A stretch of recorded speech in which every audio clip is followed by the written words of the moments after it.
hard plastic chair in Principal Henderson's office had seen better days. 16-year-old DeAndre sat there for what felt like the 100th time this semester, staring at the motivational posters on the wall that said things like "reach for the stars" and "believe in yourself." The irony wasn't lost on him. "So, here we are again," Principal Henderson said, leaning back in his leather chair with his hands folded across his stomach. He had that look on his face, the one DeAndre had seen too many times. That mixture of annoyance and something else, something that made DeAndre's skin crawl. The music teacher, Mr. Roberts, sat in the corner, looking uncomfortable. He'd been the one to send DeAndre to the office this time, claiming he was being disruptive during orchestra practice. DeAndre hadn't been disruptive. He'd simply asked why they only ever played classical pieces from dead European composers. It was a genuine question, but apparently it was the wrong one. "Do you know why you're here?" Henderson asked, though he didn't wait for an answer. "You've been causing problems in the music department again." DeAndre bit his tongue. He wanted to explain that he wasn't causing problems, that he was just curious. That music class was supposed to be about learning, not just sitting silently while other kids played instruments their parents could afford to buy them. But he'd learned that explaining didn't help. Not with Henderson.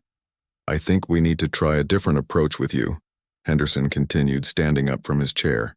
He walked over to a dusty corner of his office where an old violin case leaned against the wall. DeAndre had never noticed it before. Henderson picked up the case and blew dust off the top. "You know what your problem is? You talk too much. You question too much, but you don't actually do anything." The principal opened the case, revealing a violin that had clearly seen better days. The wood was scratched. One of the strings looked loose, and the bow hair was frayed in places. It was the kind of instrument schools kept around for students who couldn't afford their own.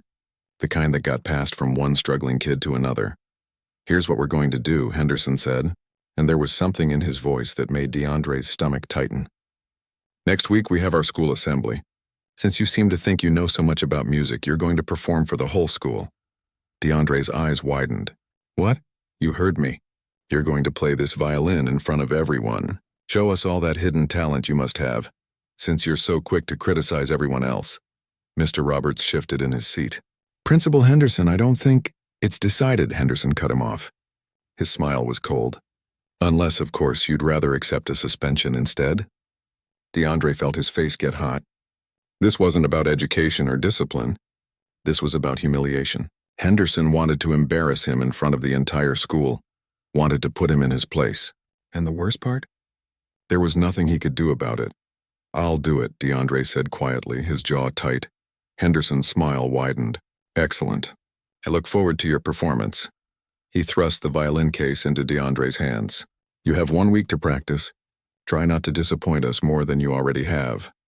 As DeAndre left the office, violin case in hand, he could hear Henderson laughing. Not just a chuckle, but a full belly laugh that echoed down the hallway. Students in the corridor turned to look. Some of them started whispering immediately. By the time DeAndre reached his locker, he could already feel the stares. His best friend Tyler jogged up to him, concern written all over his face. "Yo, what happened? Why do you have a violin?" DeAndre couldn't even answer. He just shook his head and kept walking. Behind him he heard giggles and whispers spreading like wildfire. Someone said, "Henderson made him take a violin. This is going to be hilarious." The walk home felt longer than usual. DeAndre lived on the other side of town in one of the neighborhoods that the kids from the nice suburbs like to call rough. It wasn't rough, really. It was just poor. The houses were smaller, the yards less manicured, the cars older, but the people were good, hard-working folks who did their best with what they had. DeAndre's little sister, Keisha, was sitting on their front porch when he got home. She was 11 and way too observant for her own good. "What's that?" she asked, pointing at the violin case. "Nothing, just something from school." "Doesn't look like nothing." "Can I see?" "Not now, Keisha." He went straight to his room and shut the door, dropping the violin case on his bed like it was contaminated. For a long moment he just stared at it, feeling a mixture of anger and shame bubbling in his chest. His phone buzzed. Text messages were already coming in. Someone had posted about the assembly on social media. The hashtags were already starting. Things like concert fail and principal's bet. People were making jokes, placing bets on how badly he'd mess up, creating memes before he'd even touched the instrument. DeAndre picked up his phone and saw dozens of notifications. Kids from school were tagging him, sharing the posts, adding their own commentary. "This is gonna be so cringe," one comment said. "I'm definitely recording this," said another. "Henderson is savage for this," wrote someone else, adding laughing emojis. He threw his phone on the bed and put his head in his hands. This was exactly what Henderson wanted. Public humiliation, a spectacle, something that would follow him for the rest of his high school career and probably beyond. There was a soft knock on his door. "Baby, can I come in?" His mother's voice was gentle. "Yeah, Mom." She opened the door and saw the violin case on the bed. Her expression changed immediately, something flickering across her face that DeAndre couldn't quite read. "Where did you get that?" she asked, her voice suddenly different. "Principal Henderson gave it to me, as a joke." DeAndre's voice cracked despite himself. "He wants me to play it at the school assembly next week. In front of everyone. He knows I can't play, Mom. He knows it's going to be embarrassing. He's just trying to—" His mother sat down on the bed next to him, picking up the cheap violin case and running her fingers over it. "What did you tell him?" "I said I'd do it. What else could I say? It was either that or get suspended." For a long moment his mother didn't say anything. She just sat there holding the violin case, and DeAndre noticed her eyes were getting watery. "Mom, it's okay. I'll just go up there, play some random notes, let everyone laugh, and it'll be over. Henderson will get his joke, and then—" "No," his mother said firmly. "No, baby. You don't understand." She stood up and left the room. DeAndre heard her footsteps going down the hallway, then the sound of her opening the closet in the spare room. She came back a few minutes later carrying something he'd seen before but never really paid attention to. An old, beautiful violin case, much nicer than the one from school. "Mom, what?" She opened the case, revealing a violin that looked like it belonged in a museum. The wood was a deep, rich brown, polished to a shine. Even to DeAndre's untrained eye, it was clearly expensive and well cared for. "This was your grandmother's," his mother said softly. "She was a concert violinist, baby. One of the best. She played in symphony halls all across the country, even in Europe." DeAndre stared at the instrument. "What, Grandma played violin? Why didn't anyone ever tell me?" His mother's eyes were full now, tears running down her cheeks. Because when she passed 2 years ago, it hurt too much to talk about. And because— She paused, looking at her son with an expression that was part pride, part pain. "Because you were her star pupil, baby. You don't remember, but you played from the time you were 6 years old until she died. You were incredible." The room seemed to tilt. DeAndre felt like he'd been punched in the stomach. I played? I don't remember any of that. The grief was too much. After she passed, you put the violin away and blocked it all out. The therapist said it was your way of coping. We didn't push it because we thought maybe it was better to let you heal in your own way." DeAndre's hands were shaking as he reached out to touch the violin. The moment his fingers made contact with the wood, something stirred in his memory. Flashes of images. An older woman with kind eyes showing him how to hold the bow. Patient corrections, warm laughter. The feeling of music flowing through him like breathing. "Principal Henderson doesn't know," his mother said, wiping her eyes. "He doesn't know what he's done. He thought he was making a cruel joke, but baby, he just gave you an opportunity." DeAndre picked up the violin and suddenly his hands knew what to do. His fingers found positions on the strings like they'd been doing it yesterday, instead of years ago. It felt like coming home to a place he'd forgotten existed. "I can play," he whispered, more to himself than to his mother. "I can actually play." His mother smiled through her tears. "You can more than play, baby. You're gifted, just like your grandmother was. And next week everyone's going to find out." Outside his window, the sun was setting over their neighborhood. In his hand, DeAndre held his grandmother's violin. And for the first time since walking into Henderson's office, he smiled. Not because he wanted revenge, but because he suddenly remembered who he was. Principal Henderson thought he'd set up a joke. He had no idea he'd actually set the stage for something much bigger. Or that night DeAndre couldn't sleep.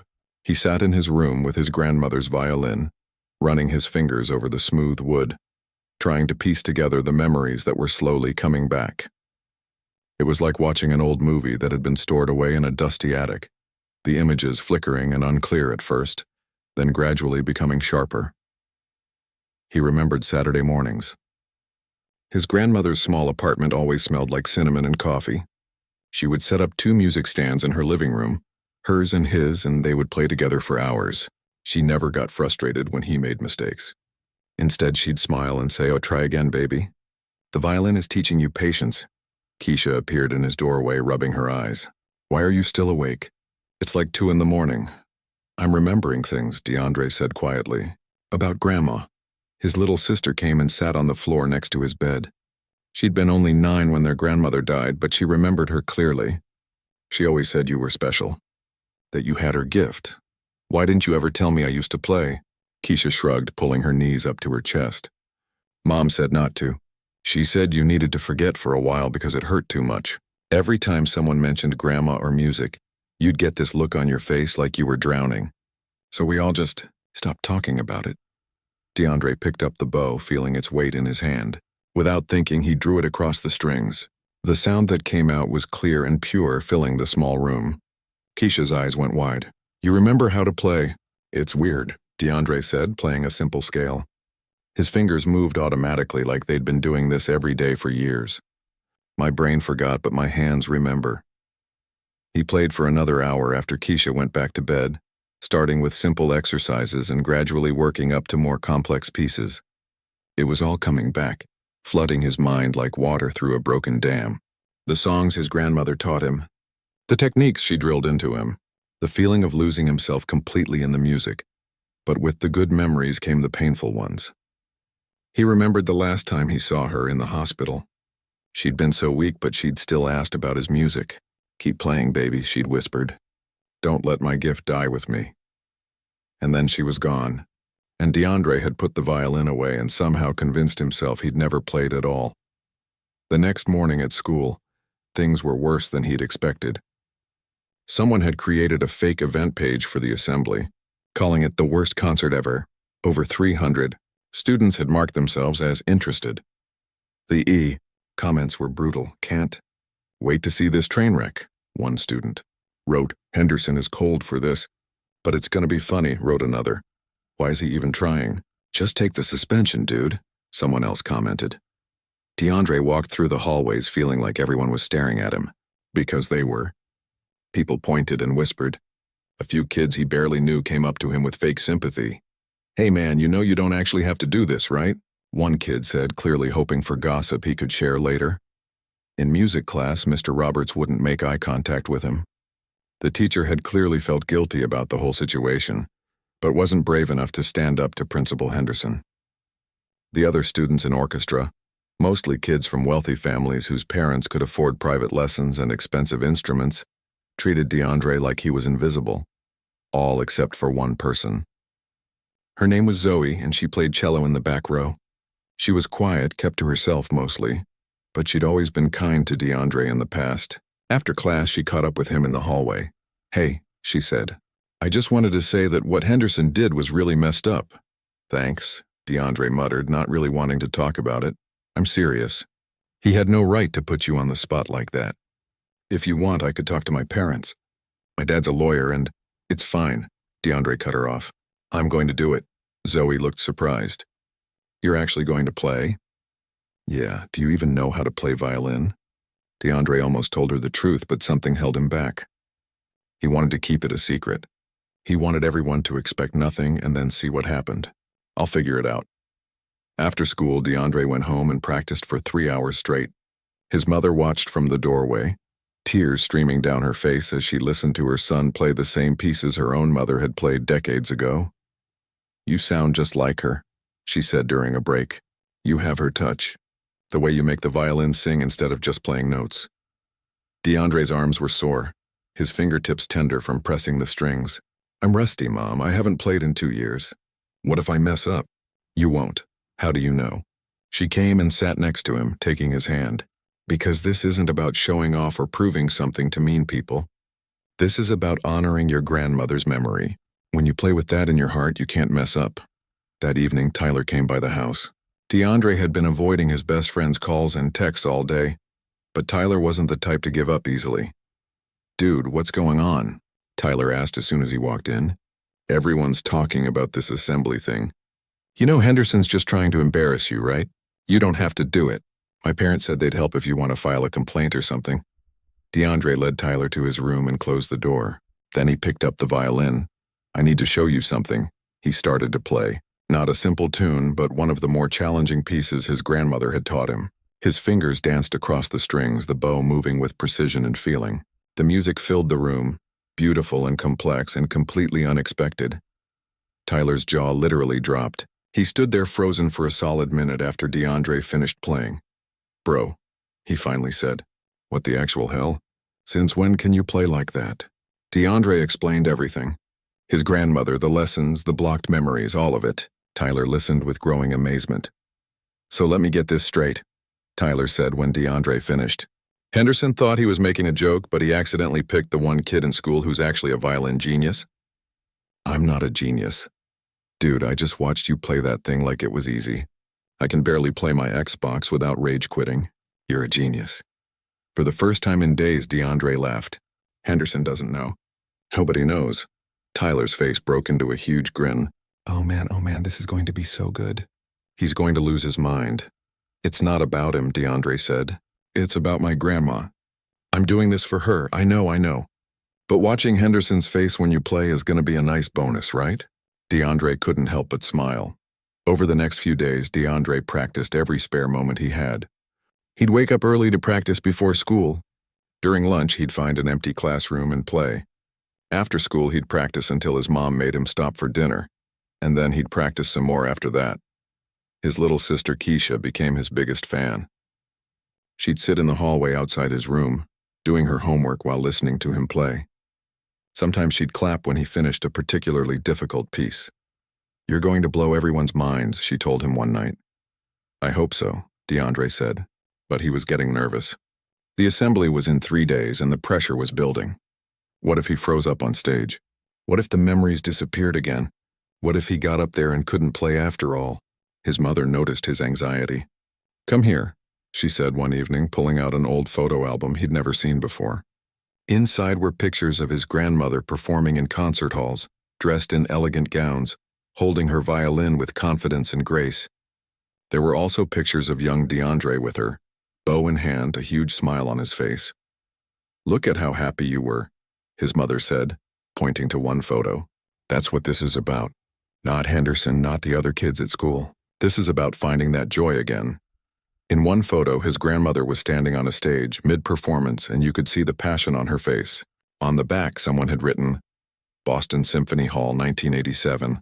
The night I knew I was exactly where I belonged." "She wanted you to have her violin," his mother said. "Before she passed, she made me promise to save it for you. She said one day he'll be ready to play again. And when he does, I want him to play with mine." DeAndre felt tears welling up. "I miss her so much. I know, baby. But you know what? She's still here. Every time you pick up that violin, she's right there with you, teaching you, guiding you, loving you." At school, the social media frenzy was getting worse. Someone had made a countdown clock to the assembly. Kids were making predictions about how long DeAndre would last before giving up.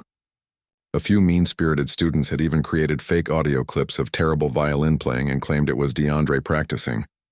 But through it all, DeAndre stayed focused. He had a secret weapon that none of them knew about. He had 2 years of lost practice to make up for, but he also had years of training before that. He had his grandmother's gift, her violin, and her memory pushing him forward. Tyler appointed himself as DeAndre's unofficial manager. He helped DeAndre pick out what to wear for the performance. He ran interference with other students who tried to mess with DeAndre. He even went to the assembly hall to check out the acoustics and the stage setup. "It's a pretty basic setup," Tyler reported. "One microphone, basic sound system, but the hall's got good natural acoustics. You'll sound great." "If I don't pass out from nerves first," DeAndre said, "you're not going to pass out. You're going to walk out there, pick up that violin, and show everyone what you're made of." Zoe from orchestra class approached DeAndre again 2 days before the assembly. "Hey, I don't know if this helps, but I wanted to tell you something. Mr. Roberts feels terrible about what happened. He told some of us that he tried to talk Henderson out of it, but the principal wouldn't listen." "It's okay," DeAndre said. "No, it's not.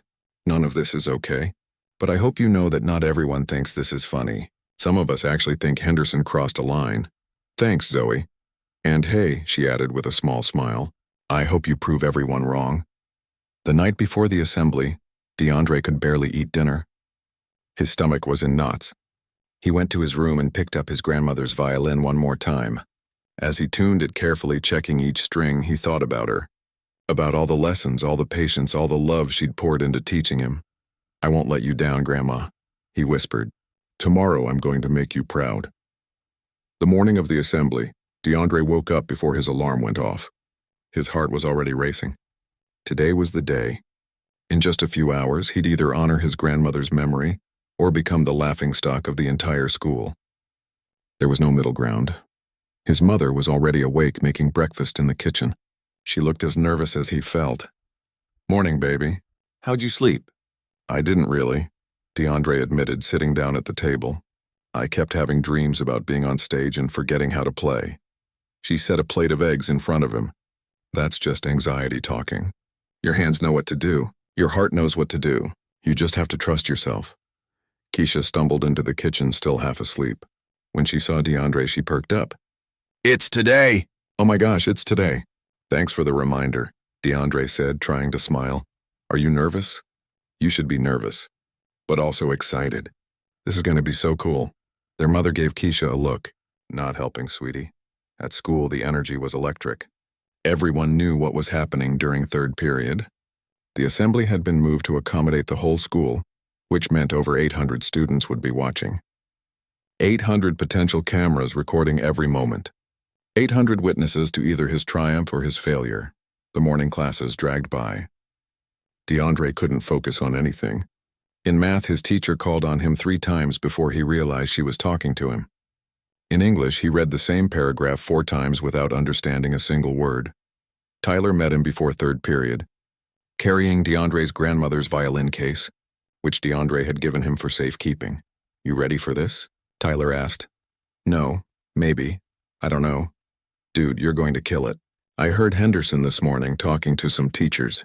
He's already planning his little speech about valuable lessons and knowing your limitations. He thinks you're going to embarrass yourself." DeAndre felt a fresh wave of anger wash over him. Good. He needed that anger. It would help him focus. As students filed into the assembly hall, the noise level was deafening. Everyone was talking, laughing, pulling out their phones. DeAndre sat backstage, away from the chaos, trying to calm his breathing. His hands were sweating. What if they were too slippery to play properly? Mr. Roberts found him backstage. The music teacher looked genuinely concerned. "Listen, DeAndre. I want you to know that I tried to stop this. I went to the superintendent, but Henderson convinced them this was some kind of growth opportunity. If you want to back out, I'll support you. We can say you're sick. I'm not backing out. Are you sure?" "There's no shame in I'm doing this," DeAndre said firmly. Mr. Roberts nodded slowly. "Okay, well, good luck then. And for what it's worth, I'm sorry this happened to you." Zoe appeared a moment later. "Hey, I just wanted to wish you luck. And I brought you this." She handed him a small bottle of water. "Your throat might get dry from nerves." "Thanks," DeAndre said, genuinely touched. "That's really nice. We're rooting for you," she said. "Well, some of us are anyway." Through the curtain, DeAndre could hear Principal Henderson's voice over the microphone, calling the assembly to order. The noise gradually died down, replaced by that expectant hush that comes before something big is about to happen. "Good morning, students," Henderson's voice boomed. "Today we have something special planned. One of our students has volunteered to perform for us. Now, I want everyone to be respectful no matter what happens. We're all here to learn and grow." DeAndre's jaw tightened. Henderson was already setting up the narrative. The fake sympathy in his voice was infuriating. He was telling everyone to be respectful because he expected DeAndre to fail, and wanted to look like the gracious principal who tried to give a troubled kid a chance. Tyler appeared beside him, putting a hand on his shoulder. "Remember why you're doing this. For your grandma. Everything else is just noise." DeAndre nodded, taking deep breaths. His grandmother's violin felt alive in his hands, warm and familiar. He could almost feel her presence, calm and steady, the way she always was during lessons. "Please welcome DeAndre Johnson to the stage," Henderson announced. This was it. No turning back now. DeAndre walked out from behind the curtain. The assembly hall erupted in noise. Some students were clapping politely. Others were laughing. He could hear whispers and giggles. Phone cameras were already pointing at him, ready to capture what everyone assumed would be a disaster. The stage lights were brighter than he expected. For a moment, he couldn't see the crowd, just a sea of blurry faces. His heart hammered in his chest so hard he thought everyone must be able to hear it. Principal Henderson stood at the podium, that same fake smile plastered on his face.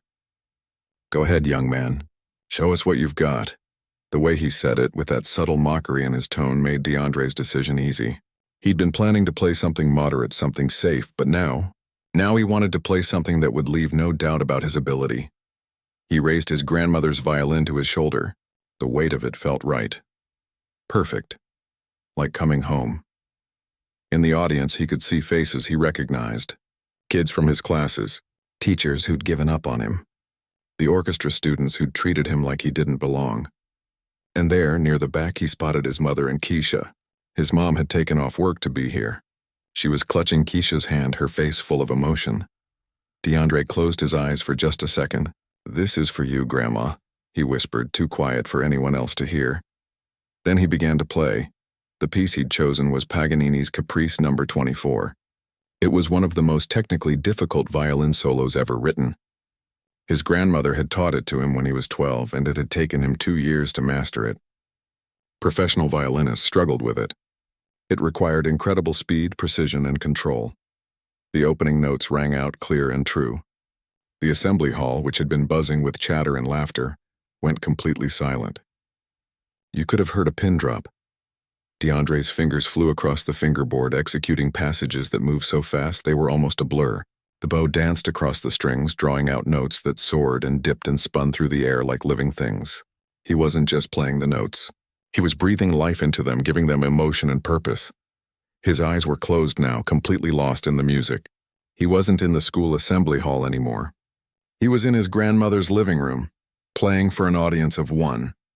He could almost hear her voice, "Beautiful, baby." Just like that. Let the music tell the story. In the audience, jaws were dropping. Students who had been ready to laugh found themselves frozen, unable to look away. Teachers who'd written DeAndre off as a troublemaker were staring in absolute shock. Mr. Roberts had both hands over his mouth, his eyes wide. Zoe, sitting with the other orchestra students, felt tears streaming down her face. She'd been playing cello for 8 years, had private lessons twice a week, and she knew exactly how difficult this piece was. What she was watching shouldn't be possible. This wasn't just good playing. This was virtuoso-level performance. The popular kids who'd made fun of DeAndre on social media were recording on their phones, but they weren't laughing anymore. They were witnessing something extraordinary, something they didn't have words for. Principal Henderson's face had gone pale. He stood off to the side of the stage watching DeAndre play, and you could see the realization dawning on him. This wasn't a joke. This wasn't some kid making noise on a violin.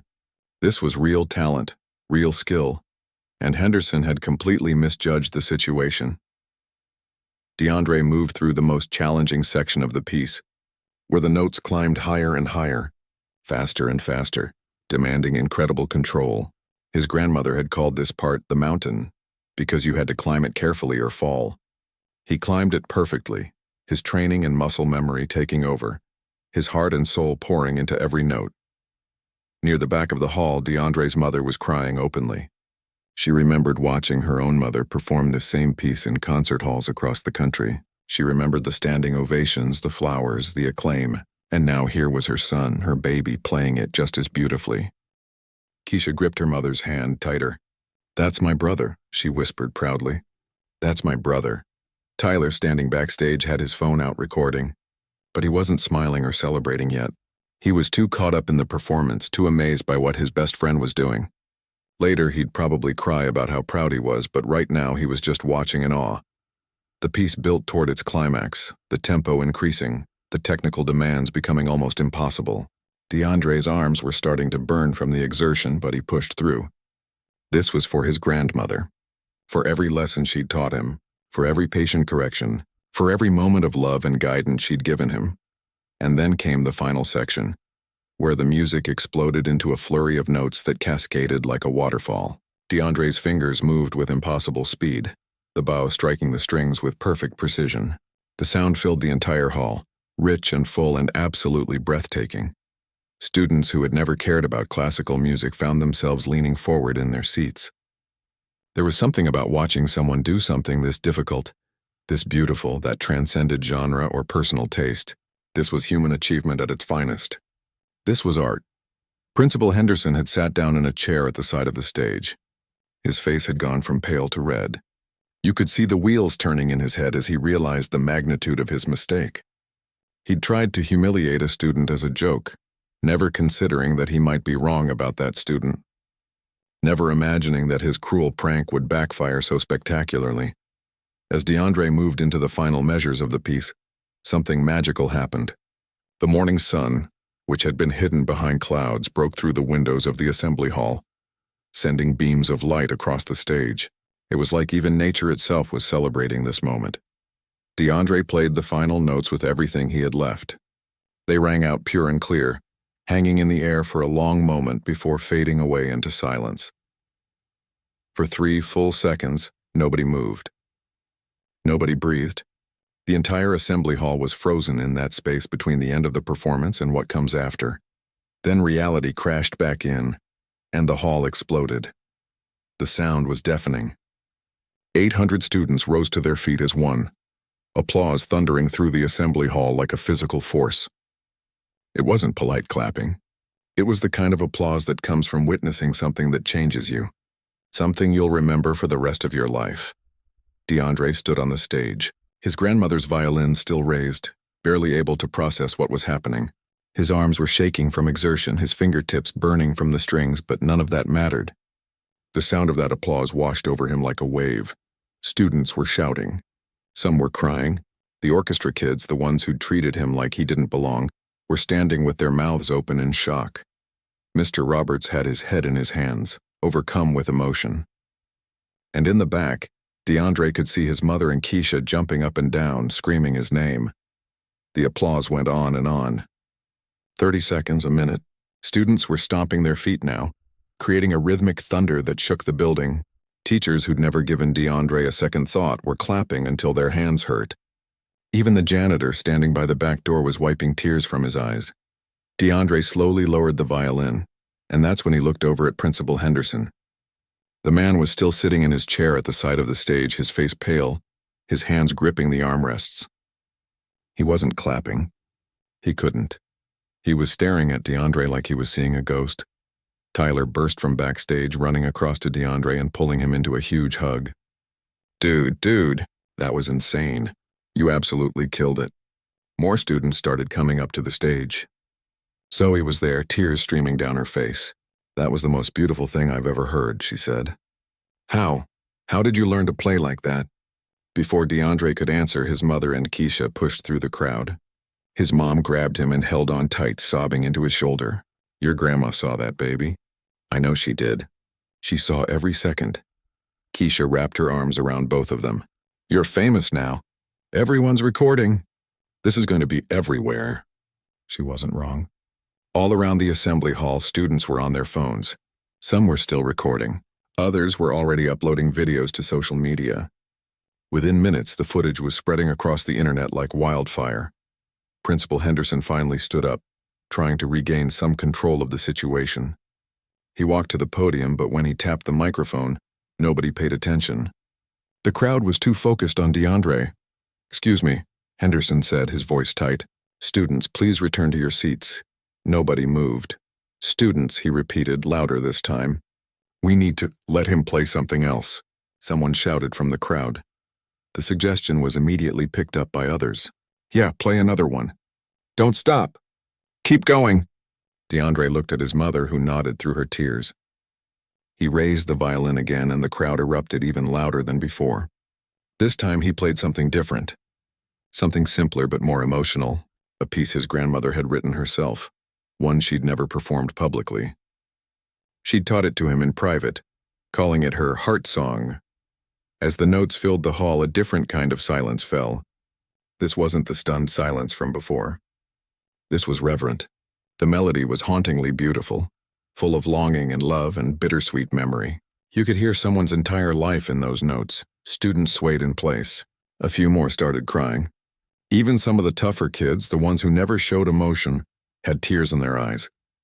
The music spoke to something universal, something that transcended age or background or any of the social divisions that normally defined high school life. When DeAndre finished the second piece, the applause was different. Softer, more emotional, but somehow even more powerful. People weren't just clapping for a technical display now. They were thanking him for sharing something deeply personal and beautiful. Mr. Roberts finally made his way to the stage. His eyes were red. "DeAndre," he said, his voice shaking, "I owe you an apology. I should have known. I should have seen your talent. I should have stood up for you." "It's okay," DeAndre said, though part of him wanted to stay angry.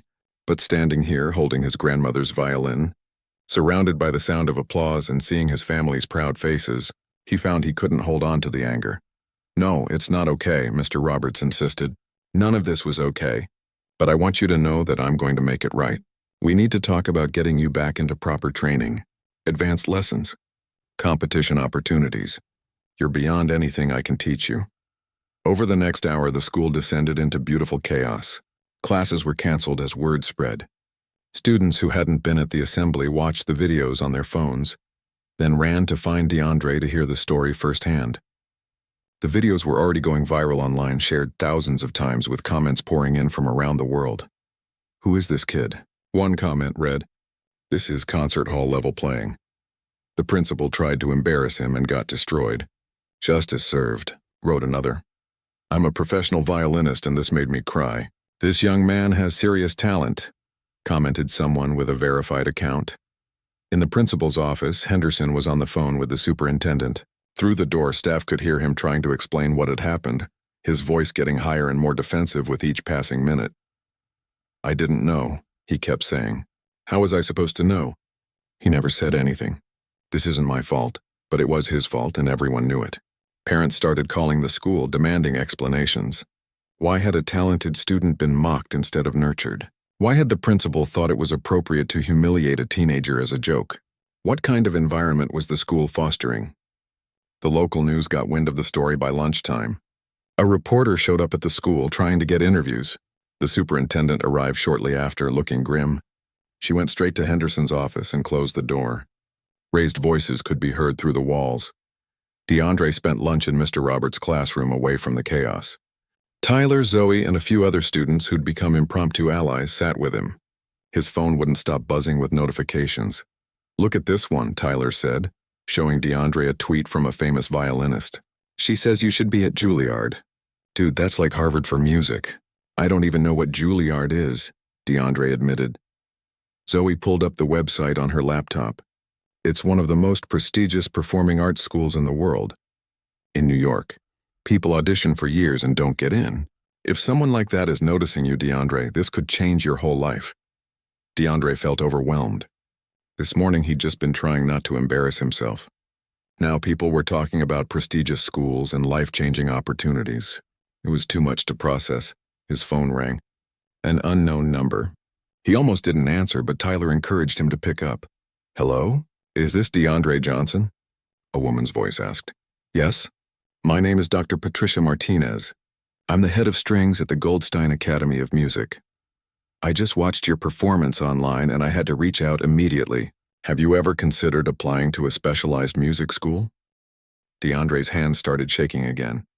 Tyler and Zoe were staring at him, trying to figure out who was calling. I didn't even know those existed." "Well, they do, and you belong in one. I'd like to set up a time to talk with you and your parents about possibilities. Your technique is extraordinary, but more than that, you have real artistry.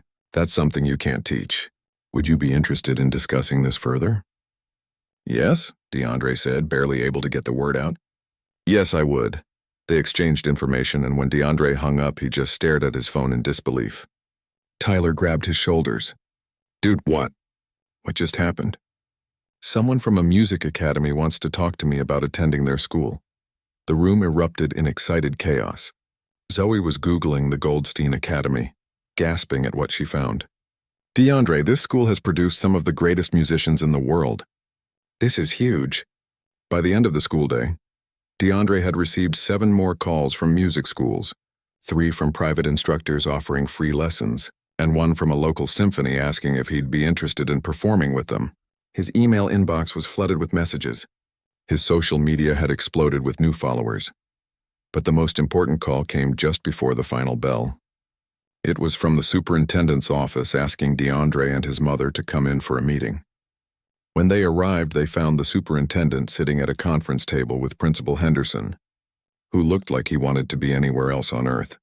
DeAndre, Mrs. Johnson, the superintendent said, standing to shake their hands. First, I want to apologize on behalf of this entire school district. What happened to your son was completely unacceptable. Henderson sat rigid in his chair, staring at the table. We're conducting a full investigation into Principal Henderson's conduct, she continued. But more importantly, we want to discuss how we can support DeAndre's obvious talent going forward. We have resources available for gifted students that, frankly, we should have made available to him long ago. DeAndre's mother spoke up, her voice strong and clear. With all due respect, the resources aren't what matter most right now. What matters is that my son was targeted for humiliation by someone who was supposed to protect and encourage him. What matters is that this man, she pointed at Henderson, thought it was funny to try to embarrass a teenager in front of 800 of his peers. Henderson finally spoke, though he couldn't meet anyone's eyes. I made a mistake. I misjudged the situation. I apologize. You didn't misjudge anything, DeAndre said, surprising everyone with the firmness in his voice. You judged me exactly how you wanted to. Because of where I live and how I look, you thought I couldn't possibly have anything valuable to offer. You thought I was just some kid causing trouble who needed to be put in his place. The room went quiet. Henderson's face turned red, but he didn't argue. He couldn't, because DeAndre was right and everyone knew it. Things are going to change around here, the superintendent said firmly. But for now, DeAndre, I want you to know that we're going to do everything we can to support your musical education and whatever opportunities come your way. You deserve that much at the very least. 3 days after the assembly, DeAndre's performance video had been viewed over 5 million times. It was on the news. Music magazines were writing articles about him. His phone hadn't stopped ringing, but the most surreal moment came when he got a direct message from someone he'd never expected to hear from. The message was from Lawrence Chen, principal violinist of the New York Philharmonic, one of the most respected musicians in the world, and he wanted to talk to DeAndre. They set up a video call for that evening. DeAndre sat in his room, his mother beside him, both of them nervous. When the call connected, Lawrence Chen's kind face appeared on the screen. DeAndre, he said warmly, thank you for taking the time to speak with me. I have to tell you, I've watched your performance about 20 times now, and each time I'm more impressed. Where did you study?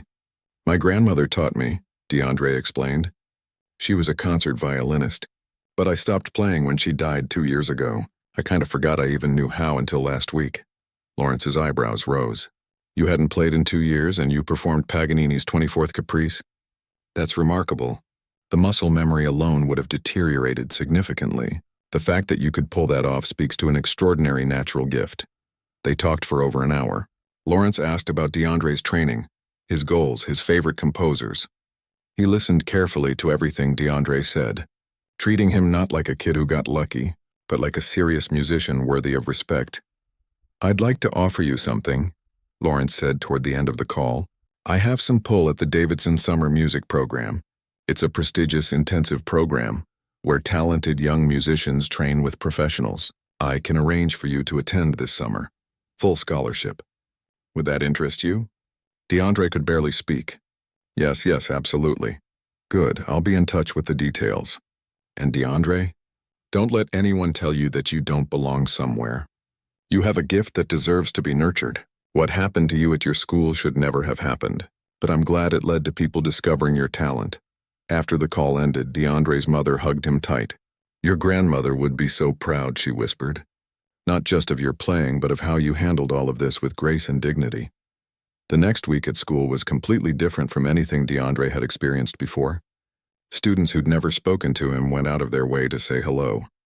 Teachers who'd written him off as a troublemaker suddenly saw him as someone with potential. The change was jarring and honestly a little uncomfortable. It's weird, he told Tyler at lunch. These same people were laughing at me a week ago. Now they're treating me like I'm some kind of celebrity. People are fake, man, Tyler said, shaking his head. But forget them. Focus on the real ones.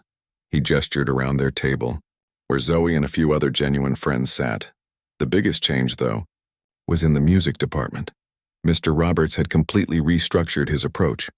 He started including more diverse composers in the curriculum. He made it clear that talent could come from anywhere, and that everyone deserved to be heard. He asked DeAndre to occasionally demonstrate techniques for the class, which was awkward at first but gradually became more comfortable. Principal Henderson didn't return after that week. The official announcement said he was pursuing other opportunities, which everyone knew was code for being forced to resign.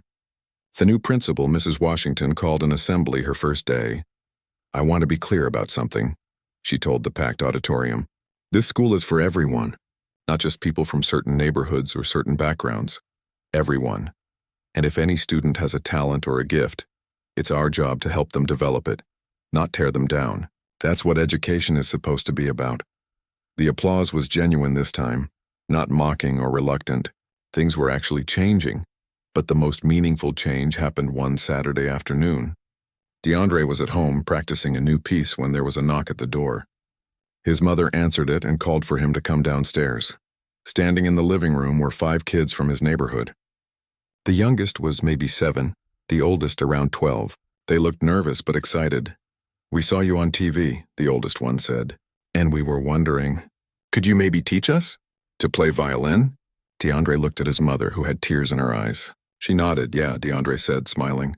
"Yeah, I can do that. That's how it started." Every Saturday, DeAndre began teaching violin lessons in his living room. He used the cheap violin from Principal Henderson, which he'd kept as a reminder along with a few other donated instruments. Word spread through the neighborhood, and soon he had a waiting list. "You're doing what your grandmother did," his mother told him one evening, watching him patiently correct a young student's bow grip. "She taught you for free because she believed music shouldn't just be for rich kids. She'd be so happy to see you carrying that forward." The summer program Lawrence Chen had arranged turned out to be life-changing. DeAndre spent 8 weeks training with some of the best young musicians in the country. He learned advanced techniques, performed in master classes, and for the first time in his life, was in an environment where his talent was recognized and celebrated from day one. He made friends from all over the world. Kids from different backgrounds, different cultures, but all united by their love of music. Nobody cared where he came from or what his economic status was. All that mattered was how he played. At the end of the summer, there was a final concert. Parents flew in from around the globe to watch their children perform. DeAndre's mother and Keisha were in the front row, dressed in their best clothes. Tyler had even driven up to watch. For his solo, DeAndre played the piece his grandmother had written, the one he'd played as his second song at the school assembly. He dedicated it to her memory, and when he finished, there wasn't a dry eye in the concert hall. After the performance, a woman approached him. She introduced herself as Dr. Rebecca Sterling, admissions director at the Juilliard School.